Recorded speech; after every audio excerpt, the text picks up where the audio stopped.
Good morning, everyone. Time for another market update. We're once again going to look at S&P 400, Bitcoin, gold, and Euro USD. So yeah, what's happening in the market? Well, pretty much nothing. Nothing is happening in the market. We see here on the daily time frame for the S&P 500, we do have a rejection here again on the midpoint of the reload zone, the 5.5k resistance still holding as resistance going into the lower time frames. We have adjusted the range from previous updates. We now have the range EQ area at 5.3k, the range highs again 5.5k, and the range lows at around the 5.150 as range low support. These are most likely the most important intraday levels to watch for the S&P 500. Given the fact that we do have a few bank holidays coming up, I am not going to do an update tomorrow or Monday. Maybe I will, probably not. But we do have Easter, and we're going to be celebrating Easter with the family. So yeah, the markets are moving very slowly. But if you're an intraday trader and you're looking to trade the S&P 400, or you're looking at the S&P 400 for, you know, some directional bias going forward, these are the levels you should be watching out for.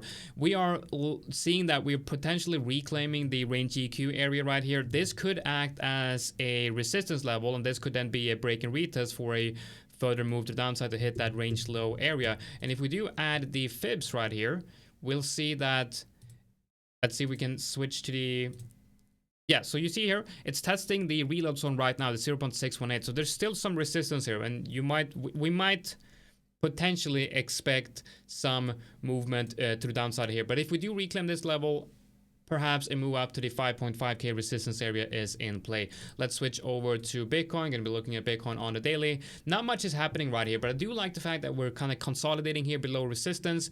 The longer we consolidate here, the stronger this level will be once we break to the upside. So the more touches this level has, the weaker it becomes as resistance, but also stronger as support. So the longer we consolidate here prior to a breakout, the better. But Bitcoin, no, not much happening. We're in a very clearly, you know, clearly defined range here. Tight price action, right? Now, what we have for Bitcoin is the 83.5k support and the area around 85.5 to 86 as range highs. And I've also added a third level here to downside at around 81.5k. If we break these range lows, now we can also view this as one big range with, instead of that being the range EQ, this could be the range EQ. But if we break this level to the downside, I would expect a move down to the 81.5k regions. These are some of the levels you can use in your analysis and especially risk management when doing your trading. Okay, back to gold. Well, not back to gold. To gold. Okay, so what we're seeing right here is two interesting levels here on the lower time frames. Now, one thing that I've noticed is, look at the daily candle here. That's an insanely strong daily candle. No wicks to the upside, no wicks to the downside. Shows us that bulls were firmly in control throughout the whole session yesterday. Looking at the 50-minute, I do see some sign of, well, it's quite obvious, isn't it? The signs that this current up move is slowing down in momentum, and we could potentially have a top forming here. I've added some fibs from that low to this high, so this is where the breakout move originated from. So the low to the high, added the fibs, and what I'm seeing right now is I'm seeing a potential support level at around 3.3k, a low time frame support level right here that I'm watching. So that is the first low time frame support, and then to the downside we have the 3,250 area as the high time frame support. If you're looking to get in on gold, like I can't give you any advice, no financial advice, and honestly, gold is just a beast of its own. It's very difficult to get in on the move like this.